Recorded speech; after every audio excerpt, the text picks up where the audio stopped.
Hello, everyone, and welcome to today's SANS webcast, a SANS 2021 survey, Security Operations Center, sponsored by Anomaly, Arctic Wolf, Cisco/Cisco Umbrella, Cyberproof, ExtraHop, Infoblox, Palo Alto Networks, C-Amplify, Sumo Logic/AWS, and Threat Quotient.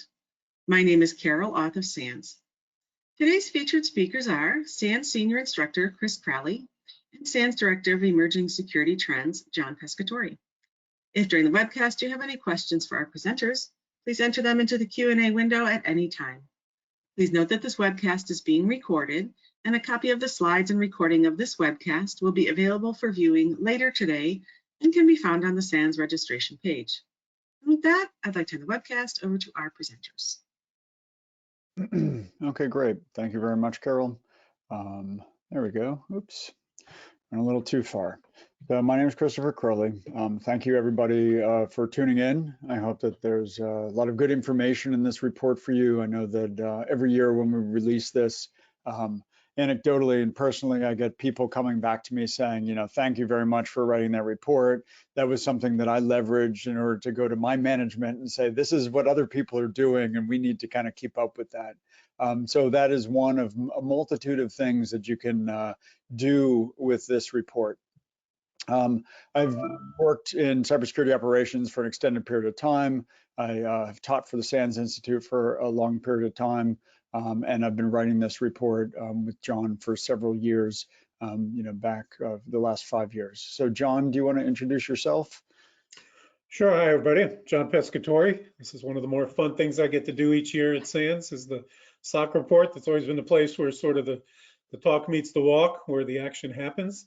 And I've been at SANS since 2013 and almost 14 years at Gartner before that. And you can see on the screen the rest of my career in cybersecurity. One of the reasons I came to SANS was all those years of working at Gartner and seeing everybody could buy the same products. And in reality, within verticals, everybody spends about the same amount of money on cybersecurity as a percent of revenue. But when you start looking what the difference is, it's invariable in the people and the processes, what the skilled people are able to do and create good processes and work across the organization. And it all shows up in the SOC and how well that works. That's great. Yeah, we get to see a lot of things in this. And so John and I are going to be talking about the report today. And then there's actually a panel that is next week, which is the second webcast associated with this particular paper. So the idea for this second webcast is that basically what it lets us do is have kind of a forum of discussion around this. So you can tune in for that one. This is more factual, more detailed on here's what the report says, with a little bit of added color from John and I in terms of our thoughts and opinions on some of the things that aren't necessarily exactly what the report said, but what we think might be there. But that panel will be more of an open discussion, and we'll be running that. So first off, this survey that we've now been running for a while, we have some fundamental objectives for it. First of all, as I mentioned already, the idea of providing some sort of a community resource for security operations centers, for CISOs, for people working in SOCs all over the place, just to be able to see what other people are doing. And you probably have avenues for finding that sort of information in a way that is informal, but it's usually hard for you to go to your competitors and peers and other organizations that you don't really have any sort of a business contact with and say, what are you all doing? Like, how are you solving this problem? What technology do you use? How do you make this technology go with that technology? What are you outsourcing? So the intention of this report is, because SANS Institute has those relationships already, to leverage those relationships to be sort of an objective third party. And objective, we do actually have vendors who are sponsoring this. But that being said, I am and John is quite interested in maintaining a fair objectivity. And Barb, who does a tremendous amount of work with the data, we work really hard to make sure that anything that we do and anything that we report is fair and equitable and honest and aligned with the information that we're collecting, because of course that's just what we believe in terms of doing this work. So the way that the survey is written is we take the actual responses and then we calculate and tabulate and do this. But then what we do after that is, after we get those responses, John and I decide on a series of things that we want to ask people, based on, okay, I'm not really seeing an answer that's clear in here, or I wonder about this, or here's the thing. So what I did was I actually sent one set of email requests out to a bunch of people saying, we want some more information from you.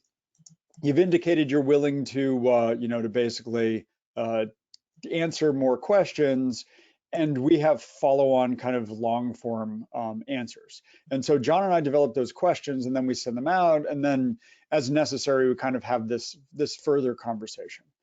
So that is the structure of what this is. So we have larger scale data, and I'm going to complain about that in a moment, but we have data that we work through. We try to derive insights from those responses, and then we follow up with conversations with people to get their takes on it. So let me get into some of the key findings for this. Okay, so just specific things that I'm pulling out, that John wanted to pull out for this webcast. You can read the report yourself, but we want to highlight a couple of things. First of all, the barriers to excellence, right? Lack of skilled staff, which didn't change from 2020. So the 2020 report, lack of skilled staff, was the #1 report. What's interesting is there actually was a change in the #2. It is usually lack of management support. In a lot of the things that we look at, the #2 is lack of management support. And this year, the #2 barrier by count of the numbers that were responded was lack of orchestration automation. And I am going to pause. And John, do you want to say something about that for your thoughts on that? Yeah, I'll throw it here, and then I think we'll touch on it later on as well. I mean, first off, between 9 years at SANS and 14 years of doing surveys at Gardner, this is the first time in history that lack of management support wasn't 1 or 2 in any security survey. It's always either worded as lack of management support or lack of budget. So it often, lack of management support often translates to they didn't give me the budget. Well, for a number of reasons, last year appears to be a year that people got more budget and perhaps went out and bought a lot of the tools they wanted to buy, and are now finding out they have a lot more data that they can't integrate or they can't handle or they can't make sense of, and they're looking for orchestration and automation tools. The other thing is around the training of the people. The other thing is I think we're going to see later some changes in the use of metrics. So I think one of the reasons we probably saw increased management support is more SOCs, more SOC managers had metrics to show management, had meaningful metrics to justify management doing something or responding positively. Yep. Yeah, we're going to actually get to that a little bit later, and some change year over year for that one as well. Next one, it's just the very highest level of the highest performing technology as reported by the respondents, and the lowest performing technology as reported by respondents. And basically what we did was we asked people, are you using this technology, and how would you rate it? A, B, C, D, E, F. Right? So we have this grading scheme. And then what we did to come up with this, numbering is basically added the A's and B's and added the C's, D's, and F's, and made that sort of a balance. If you had lots and lots of A's and B's and very few C's, D's, and F's, then you actually were higher on this scale. So next gen firewall, highest, and lowest deception technology. We also, it's so much technology, we categorize it based on network, host, and analytics, and so on. So that's what that net : next gen firewall and net : deception technology is referring to, because we try to organize it in terms of large scale topics and then the specific technologies of how they're working. People seem to love their next gen firewalls. The other question, another question that we asked that I want to point out here is, did you suffer an incident in the last 12 months? And again, this is something that I'm going to say anecdotally in having the conversation, and it's a question that I ask and I hear other people ask. When a SOC has the organizational support, the question that I usually ask is, how did you get that? How did you get that funding? And usually the answer that I hear is, we had a big intrusion. The management decided to kind of like turn around the boat and approach this from a different perspective. And for a couple of years, we got everything that we wanted, right? People, money, resources, technology, organizational support, institutional, cultural change, everything was actually driven as a result of this breach. And again, it doesn't say that in the data. I'm telling you that based on the conversations that I've had anecdotally.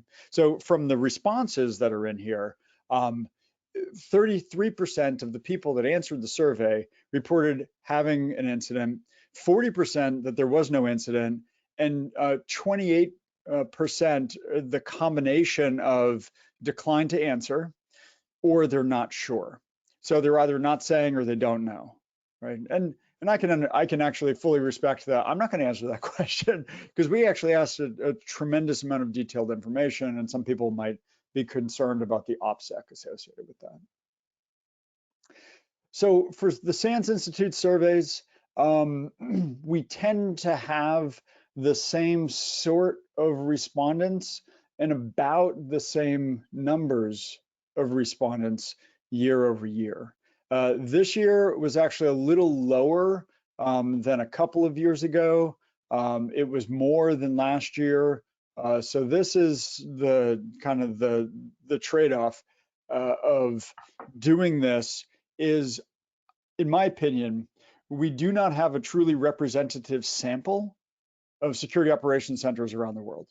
And I'm going to talk about that in a moment. But for the people who did respond and who did self-identify of where they are and where they're working, a lot of people had ops in the US, Canada.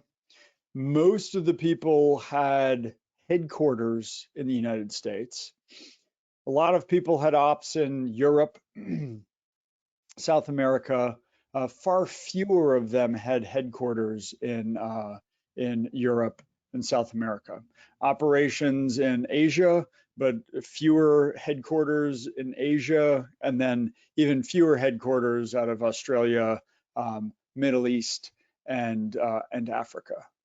Okay, but this is consistent with what we see in pretty much every survey that we do, and part of it is this is the audience that SANS Institute interacts with regularly. I'm consistently trying to find ways to reach other populations. So, and I have a couple of requests for assistance or calls to actions or whatever you want to call them. If you know of groups of people who we can potentially reach in the future with this survey for next year's survey, please, by all means, tell me how to make that happen, because I'm trying to make this as inclusive and as visible globally to be able to really paint a true picture of what things look like out there in the world for cybersecurity operations centers. And again, finance, cybersecurity companies themselves as vendors, MSSPs and product vendors, government organizations and technology companies are the top respondents that we have in this survey. And this again is consistent with all of the surveys that we tend to run.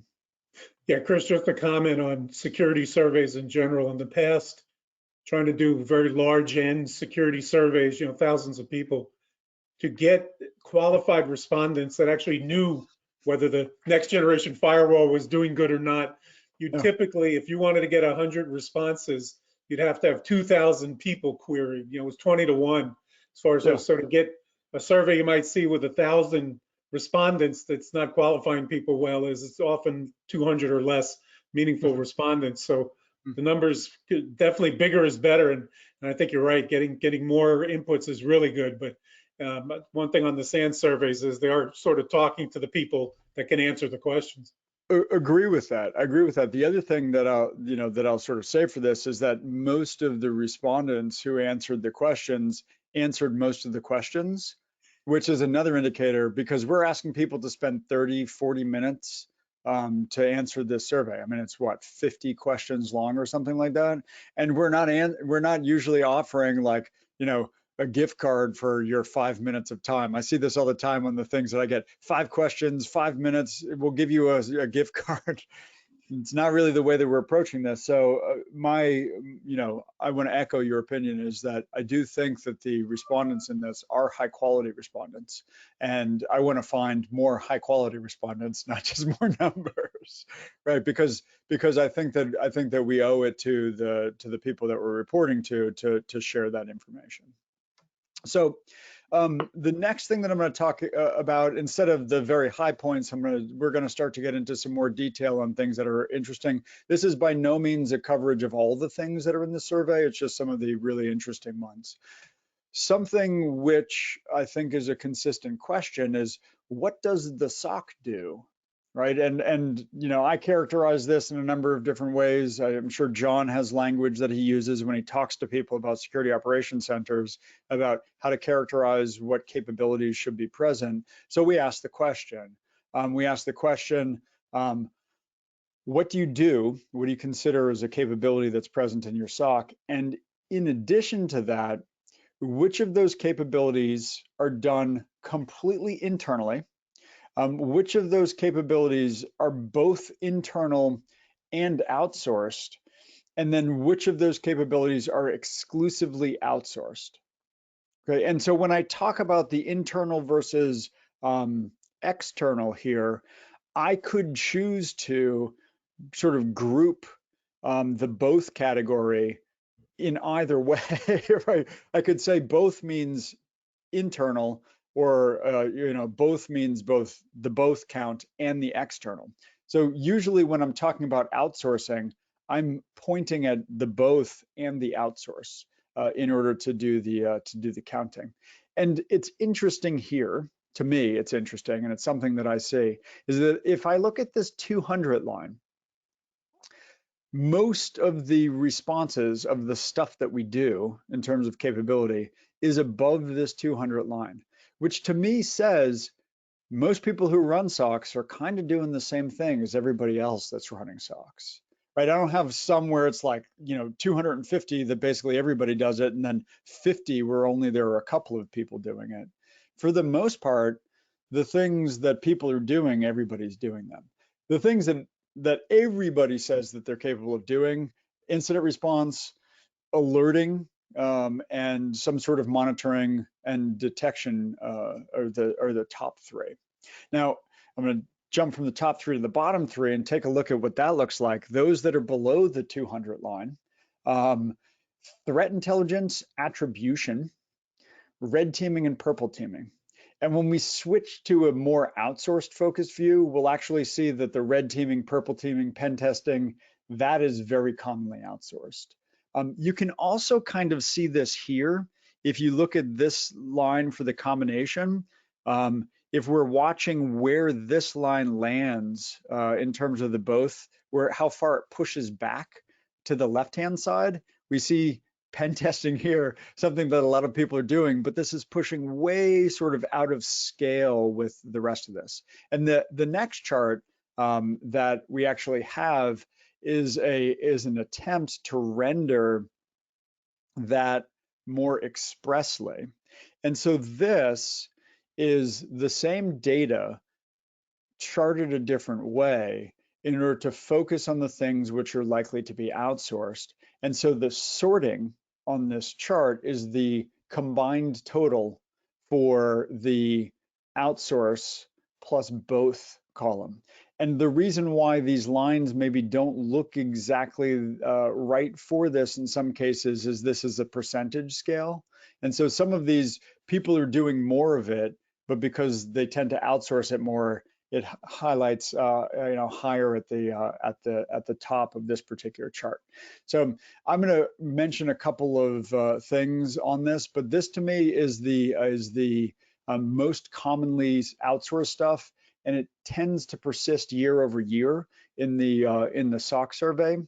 Pen testing and associated tasks, red teaming and purple teaming and so on, threat intelligence and associated tasks, production, attribution, feed consumption. And then the other thing that I see a lot of referenced is the forensics for this. So we can sort based on the count here, and then also look at these percentages for the things which are high percentage of both outsourced and both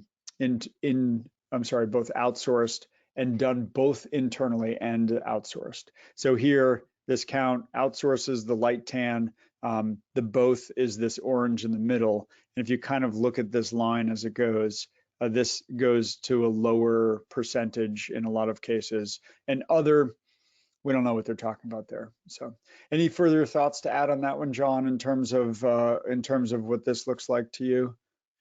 Yeah, I think one of the reasons it stays fairly constant is, these real deep skills like pen testing that are needed and aren't used that frequently. You're not pen testing 10 times a day.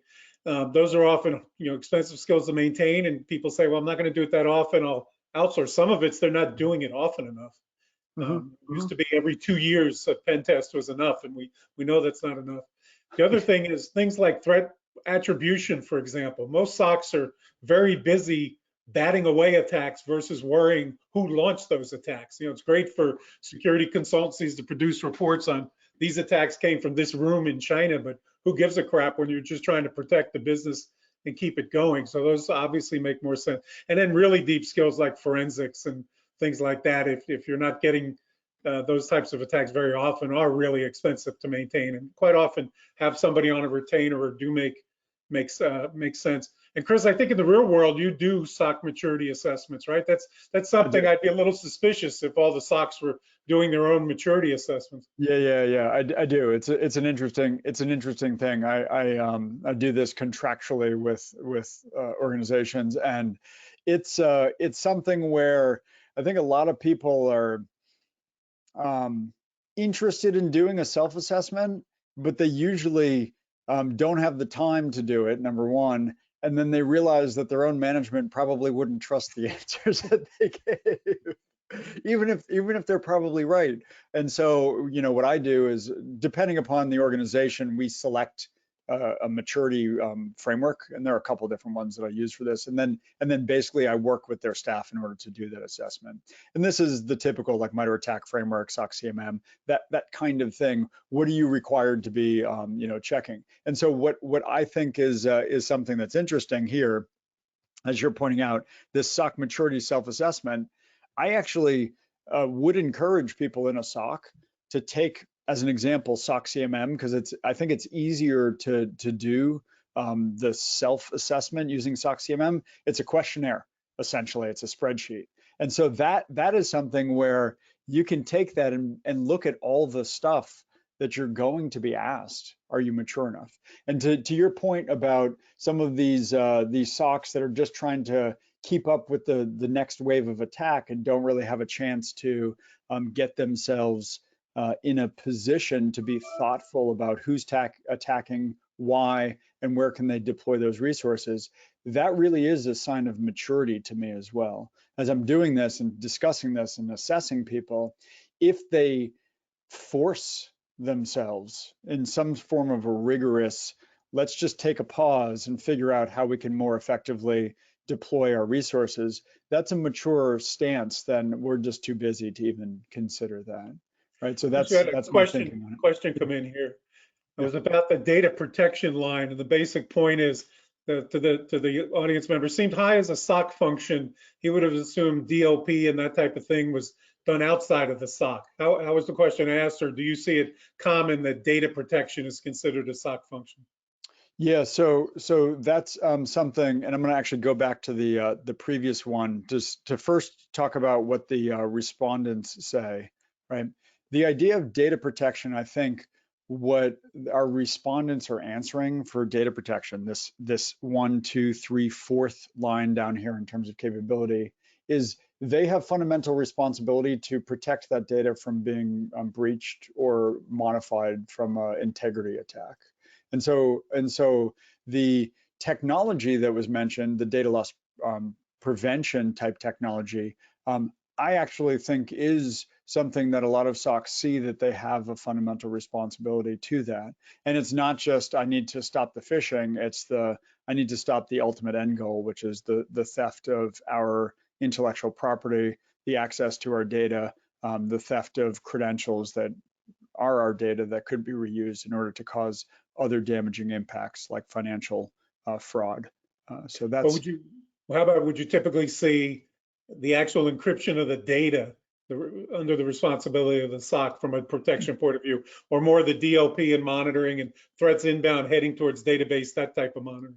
Got it. Yeah. So my stance, and this is my opinion because I don't see it in the responses, but my opinion is it tends to be less of the we're going to actually encrypt the data for you, and more of the we're assessing if you're encrypting properly through our scans and vulnerability assessments and pen tests and so on. We're assessing your posture as well as then monitoring for that data, because now we know we have social security numbers, we have credit cards, we have whatever. We can watch for that movement of that data, which we understand is the sensitive data, and then we can chase it in the environment to make sure it's not ending up anywhere that it shouldn't be, right? So that's what I think of in terms of data protection, not the data stewardship, not the data ownership, but the data protection responsibility of looking at the posture as well as looking at the use in an active way, either on a host or on a network type operational component. So hopefully that answers the question that they're asking. And the person can ask a follow-up if they want for it. We'll catch it later. Next thing that I wanted to mention is this the coverage.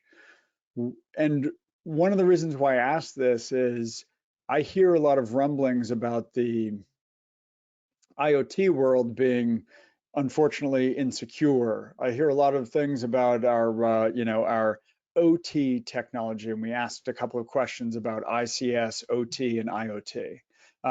And one of these questions is just basically, does your SOC look at this? Do you think that this is part of your responsibility?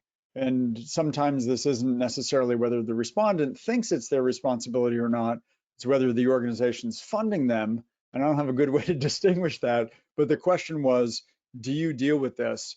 And the answer was overwhelmingly kind of. Right? So the yes, we support all our at-risk systems was 50 out of 220, so roughly a quarter of the respondents, a little less than a quarter of the respondents are saying, yeah, we're doing this. About as many people, a couple less, but about as many people say no, and we're not planning on it.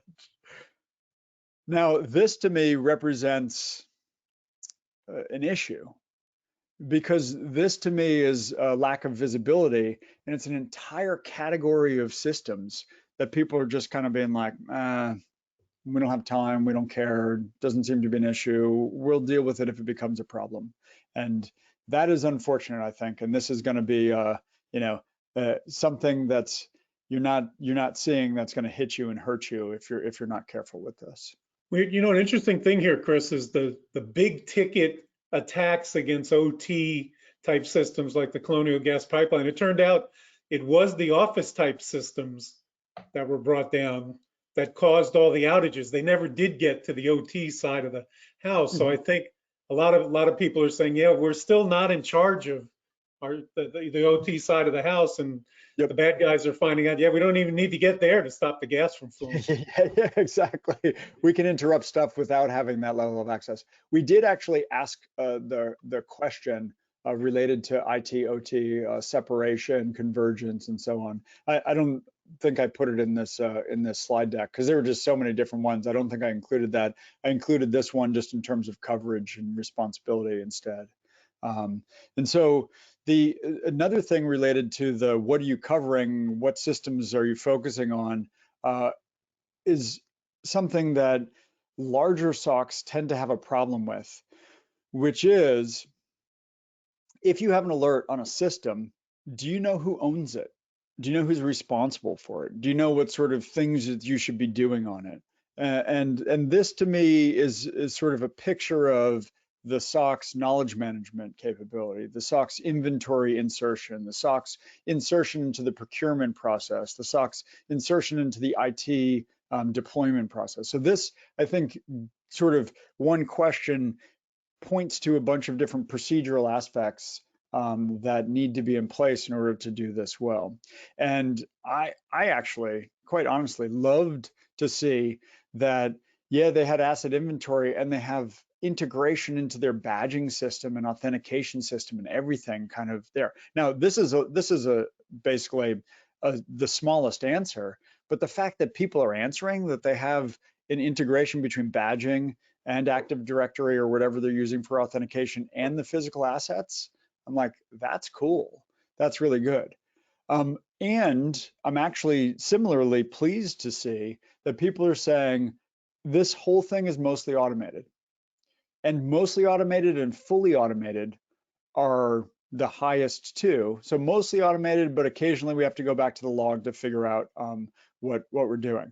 And I'm just going to give you a quick personal anecdote from 20 years ago. I wrote a whole bunch of custom code in order to basically steal information out of logs. I mean, there were logs that I owned, the organization that I worked for owned, but I was basically skimming details of IP addresses, MAC addresses, and other information in order to have a repository, a central repository for where the users were logging in from, so I could do individual correlation to comprehend what asset I was dealing with. I did that manually 20 years ago in an environment because I needed the information. And I know that there are a bunch of systems that are out there that help people to do this, but it's usually cobbling it together to make this work. So the mostly automated and fully automated, I'm sort of, I wish that there were more, but I'm happy to see how many people are actually saying, yeah, we're doing this, and it's going pretty well. So this is just something that I ask about. We also asked about the SOC size because everybody wants to know about how many people do you have, and this is kind of a question that gets asked all the time, right? How many people do you have on a shift? How many alerts per analyst per shift happen? And so on. And so what we did, and this chart might be a little bit confusing, but what we asked, there were multiple different questions. One of which was, how big is your SOC? Another one was, what staff roles do you have deployed in your SOC? And I'm not going to try to read all of the complicated chart, but here's the first chart. Number of FTE positions that you have. And we asked this in two different categories, total, as well as specific to SOC management, trying to get at the crux of how much time are you spending keeping the lights on, just operating your SIM and your next-gen firewall and the other 40 pieces of technology which you've purchased and now have to maintain. So these are just raw counts. Sorry, John, did you want to throw something in there? No. Okay. And then this chart, and this actually spills onto two different slides, and you'll probably need to go to the report to really read this in a lot of detail. But what we asked was, now tell us how many of these specific SOC roles that you have present. So it was IT support staff, threat intelligence analysts, incident responders, monitoring analysts, general purpose analysts, and junior analysts or interns. And then what we did was we took the answer for how many people they had overall, and we asked them for each of these roles, how many of these do you have? And so it's a little bit confusing, so let me just even explain the way that this is written. What we see is we have a legend of who answered, and then we have this scale of how many people they reported that they have. And then the numbers inside of here for this one, which is like this tan, which represents 2 to 10 of an overall size. There were 5 people who have a 2 to 10 overall size. I'm probably on the wrong color here actually. 1, 2, 3. Sorry, 2 to 10 with an overall size of 26 to 100 say that they have a 5 count for monitoring analysts of 11 to 25. So this chart is basically this picture of what the different size SOCs have in terms of roles that are present. What I see in talking with people and in this is that usually the smaller size SOCs just kind of have a whole bunch of general purpose analysts. General purpose analyst, they're doing all the stuff sort of across these different responsibilities. Okay, and this is a very common response, especially in the smaller size SOCs, in order to see that. Right, so here less than 1, 1, 2 to 10, less than 1, 1, 2 to 10. So 31 of the people who are in the 2 to 10 range say that they have 2 to 10 general purpose analysts, just kind of a pool of people, and they're doing what needs to be done, and whatever task is in front of them at any moment in time. Okay. So this is a hard sort of way to, it's challenging to tease out all the different attributes of this. So the next thing I want to talk about is what the SOC structure is like. And we gave a few different options for this. The most common one was a single centralized security operations center. One SOC that handles all the data for the entire organization, wherever that organization's data is across the world. And so this was 133 out of 319 people who responded said that they have a centralized SOC. Centralized as well as regional is another one. Informal SOC, we keep including this, and I'm kind of like, an informal SOC. Like what actually, I almost, sent the message to those people directly saying, I'm curious, what does that mean? Tell me what an informal SOC actually looks like for you. Because I want to understand, I can understand a couple of different architectures, but if it's informal, you kind of have some people who do other stuff and you come together when you need. Or do you have this where it's like people around the world have this responsibility and it's basically a virtual SOC with no real structure around it. Full SOCs regionally, far less common. Partial SOCs regionally, also less common. Cloud-based SOC, far less common. But wait, when you look in the report, you'll see that one of the big architectural changes that people are saying that they're going to do is push their SOC to the cloud. Okay, so that isn't in the charts in this slide deck, but it is in the charts in the report. Another thing that we ask about, and I love the trend in this answer, and this is one of the reasons why I included it, is because this is something that I'm like, this is changing, and this is really cool, the direction that it's changing.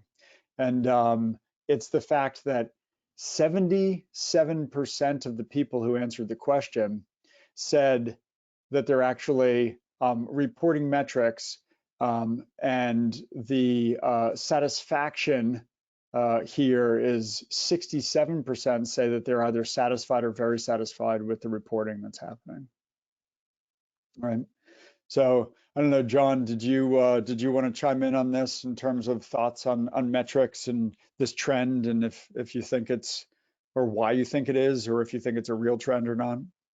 Yeah, I think it is. We've again, getting management attention without metrics is really hard. You can't just say things are bad, read the headlines, give me more money, or give me more staff, or give me more training, or whatever. So I think business meaningful metrics, and we'll have a little bit on that on some of the long form responses we did later on. Yeah. But I think the last bullet there is pretty key. They're hard to do well. They're easy to do. Yeah. But to make them be accurate and meaningful and connected to the business, that's not easy, but you should really try. It's the best way to get management support. Yeah, definitely. And so the ones that people are reporting that they're using, number of incidents handled, I don't think that this is a lovely metric. I don't think it gives a lot of insight, but everybody's doing it. And then there were a bunch of time to X, number closed in one shift, or risk assessment for systems conveyed to SOC.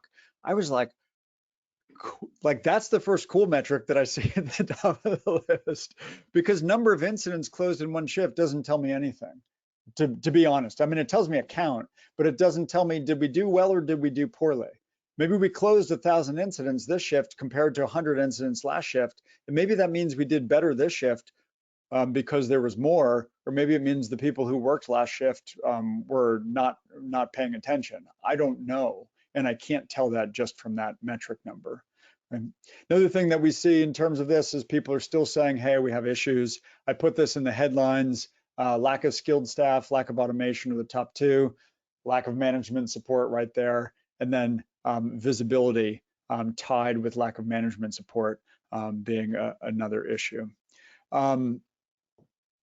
In terms of the headcount and quality, people answer the question both in terms of numbers and skills. Okay, so actually, John, do you want to take this, because this is one that I know that you focused on for the report?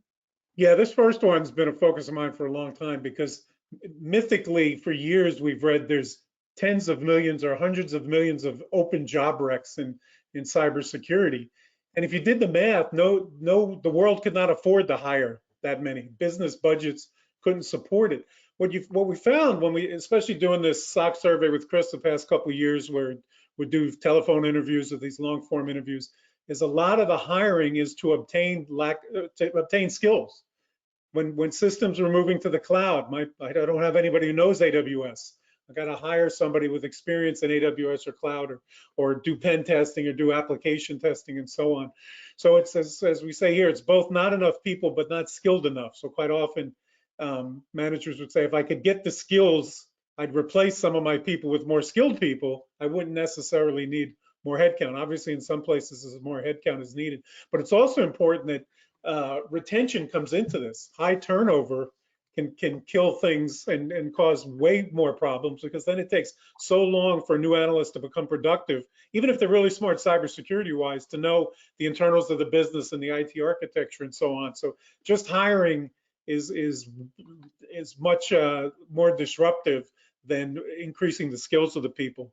The other thing we see is this issue of the obstacles of silos and information silos and needing automation integration. Quite often, it's part of the SOC manager or CISO's skill level to be able to convince other organizations, especially IT operations, to integrate, to work together, SOC-NOC integration, so we're sharing data, so asset inventory is more accurate. If the security scans find things that aren't in the CMDB, that the CMDB is updated and vice versa, that can help avoid those silos. And then we see the usual hype type things. So Chris mentioned SOAR. So the A in SOAR is automation, and that's been way overhyped as far as the real ability to automate responses or automate changes. It's really more about orchestration and integration. Similarly, AI and machine language got super hyped up, and there's some cool things being done with it. And SANS has some new courses started up on the cool things we can do with it, but it's so hyped up that it's sort of become like turmeric. It's the magical ingredient that every vendor just sprinkles on their process, on their products. And then the final thing is a lot of these numbers we've talked about, the people with the higher skill levels, and those people create more effective processes, and they're documented in really good playbooks, and they're kept up to date, and there's other people keeping the tools up to date. They very often need fewer people, right? Because they have the more efficient processes in place, and they're keeping things up to date, and there's not duplication, there's less crisis response. They're working with the business side, they're focusing on the critical things to business and maybe not trying to touch everything a little bit. Quite often they need fewer people, and they have fewer incidents with fewer people. So a lot of what's out there as far as hiring is sort of a lot of hyped up type things that if companies had the skills and could internally promote, they wouldn't be doing so much external hiring. So it's interesting, because then the next one that we pull up is essentially, how do you keep good people? Because this was the question that we asked, and we asked this in basically open text. And a lot of times the best way to address the open text is, let's just see what are the most common things that people put in there. And so I just did a quick little word cloud on this, and training was among the top things. And so this speaks both to the skills plus the satisfaction for this. I think that's kind of the thing that I see in training, is that people want the training to gain the skills, but they also just feel like they're getting better. They feel satisfied by having that opportunity. And of course, you know, money is good too. so money and glory, I think, are the two that I always pull it down to, is money and glory to keep people around, and having people feel like they're doing something good really does have a profound influence on this. So I'm gonna put out another call to action there in terms of some community stuff. So one thing that we did last year is kind of the first time, and we're going to do it this year, is usually there's a question from somebody like, hey, did you look at the SOCs based in South America who have headquarters there to see what size they are? I'm like, no, I didn't do that, but it's somewhere in those responses. And so in 2020, I released a Jupyter notebook, and here coming, after we get through a couple other webcasts and some other stuff, I'm going to actually release the Jupyter notebook for this year, where you can actually then answer your own questions. And I'll provide a whole bunch of scaffolding to help to get you there, but we'll release of course, the de-identified data. We're not going to include any identifiable information in there, but the response set, and then you can do that. So if you are sort of at the point where you're like, I wonder if you can do that on your own, and what I'd really love is if anybody out there does that, that you share that back, because the question that you have, somebody else actually has this. And there was one individual question that years ago drove me to this, where someone asked me a really good, really specific question, and what he said was, look, I've got all these responses. My SOC is 1,000 people. He said, I want to be able to just look at your response set for only the people that said that they have more than 1,000 FTEs. He said, because that's my comparator, and I'm having a tough time making the right comparisons for SOCs of 2 to 10. And it goes both ways. If you have 2 to 10 people, you have very different solutions that are appropriate for you as the people who have 1,000 FTEs and have to deal with that sort of complexity. So a couple of opinions in here, and then we'll check to see if there are any things. John actually mentioned this already, and I just want to reiterate it. Get better integration with your IT operations. And it doesn't have to be a formal network operations center, but if you're doing security, you really need to figure out where you can share resources with your IT operations, where you can provide additional insight, where you can coordinate, where it's like if you wanted to take a remediation action, that's, in my opinion, just a move add change in an emergency pace. Like basically every containment action that we have is just a normal move add change that we're doing right now because it's something that needs to be done in a hurry. They're better at it than you are, right? And unless you have an orchestration automation tool that's doing it in an automated fashion, if you need people to do it, I would rather the firewall administrator make the change than my SOC staff make the change. The one thing that you don't get as you get more and more embedded and coordinated is the oversight. You get less and less oversight the closer you get into the IT operations. So this is something that I encourage people to work harder at better IT integrations, operations, coordination, and where possible, actually embedding capabilities inside of this. So this is sort of standardized operations. This is something that the budget that you're probably winning in order to buy tools isn't going to solve those institutional problems.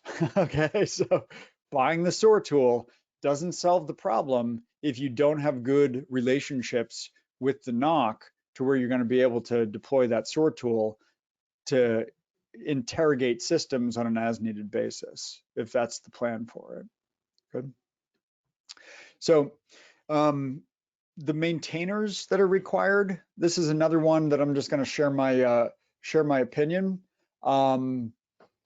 If you have people who are maintaining your systems, I suggest that your SOC systems should be run at sort of the same level of IT maturity as the systems they're protecting. And I'm going to guess that your IT systems have some sort of Dev QA stage. Now, you might not use Dev QA stage. You might be some other methodology that you do for testing and you're quickly pushing things out and whatever. Mirror that in the SOC, but do it as well for your SOC systems. And if you don't want to mirror exactly what they're doing for their DevOps operations, develop your own SecOps operations. It would be ideal if that were fully converged so that all security instrumentation, all new system development, and all deployment was in the same pipeline. If you're not there right now, you're probably a far distance from that. So maybe start with DevOps and SecOps, and then look for opportunities for convergence, right? And so this one, I think that this is something that maybe John, you want to mention this one. Sure. Yeah, as Chris mentioned, we put out a solicitation for anybody willing to provide some longer form answers to some particular questions. We picked out these 3 topics. So the skills ones, we pretty much hit. It's not just people bodies, it's not just bodies, it's skills, but very interesting was it's not just security skills. The #1 lacking skill was technical depth, Windows internals, networking, internet specifics, technologies, application, pipeline type things. So it's not just security skills. And also mentioned were the soft skills. And again, this gets to working with the other parts of the organization, the ability to write and communicate and so on was very important. I'm going to ask you, we did get a question come through, but let me answer this one first. The one hard to find security skill they mentioned were skilled threat hunting people, which is a relatively new discipline. Chris, let me throw it into you now, and I'll interrupt. I'll stay with the skills one. We had a question come in. Did anything in the data say which role had the largest demand increase year over year? Threat intelligence, SOC engineering. Was there some particular role you remember that showed the highest growth year over year in demand? It didn't pop out to me, but I will try to get back to that and see if I can find that. And I'll probably tweet it if I do find it and put it out there, just because I think it's something that's useful. Questions like that, it gives me an idea. It'll be in the back of my mind, and a month from now, when I circle back to it, I'll dig into it. Okay, so in this is about 25 people who responded. Threat hunting was the top single one mentioned by this smaller segment. Then we asked about their use of automation. Did they see it as reducing their need for more people or improving their security metrics? And the basic answer made a lot of sense, which was what we really want these tools to do is help us primarily reduce our time to detect and respond, which then would mean, since we found things faster and were able to take action earlier, it would both reduce business damage and enable our existing staff to handle the load of events. So it's kind of a yin and yang kind of thing. It's not one or the other. It's, yeah, we really want to reduce time to detect, respond, and restore. And if these tools will help us do that, then probably we'll be able to handle things with the number of people we have and improve our security metrics at the same time. Then we asked why, if you did not answer that you have good regular stock knock integration, what was the issue? Why is that happening? And we still had a few answers, even in the smaller sample said, well, we don't have a knock, which I still can't quite. There were 44 that responded that in the big survey. Still find that hard to believe in any larger company anyway. But the real issue was a really true issue here was that, well, the NOC has different priorities. Their priority is everything's got to stay up. They have no concept of change windows. You don't take the network down to fix things. And, they're all tied with essentially uptime and reducing cost. And we're trying to, and that's what their management drives them towards. Our management's driving them towards lack of incidents and data disclosure. So they see we need management support to change that. And that's where we had the earlier comment that, getting management support isn't just getting an increased budget to buy stuff. It's helping to make those changes. If you can make those changes so IT patches faster or network operations will help you implement what these days we call zero trust, which used to be called network access control, and keep bad things off the network in a more efficient fashion, there's going to be a lot less floods of crappy data coming in for real easy things that could have been avoided if IT operations was sort of stepped up. So get that management support and aim at making some changes and integrating across and improving IT operations and configuration and the use of good security hygiene across the enterprise. Yeah, cool. There's, I just want to point out there's a bunch of stuff, other analyst projects, the classes at SANS and things that we're trying to help to provide some of these solutions. Sometimes it's informational, sometimes it's our training, or sometimes it's just us running these sorts of analyst work to get people to realize what the issues are and hear what some potential solutions are. And then, of course, next week, as I mentioned, we have that panel discussion. So, I really like Richard J. Hauer's analysis of competing hypotheses when I'm doing assessment for stuff. And one of the things that he says at the end of it is that you need to put forth some milestones based on your analysis, and then use those milestones retrospectively when you get there to see if you were right or not. So this is a couple of things that I'm speculating. This is nothing that's really all that dramatic. I think that this space is kind of marching along in somewhat of a predictable way, but cloud adoption, prevalent in IT, but also prevalent in the SOC. The SOAR will actually end up being implemented very well in a small percentage of SOCs.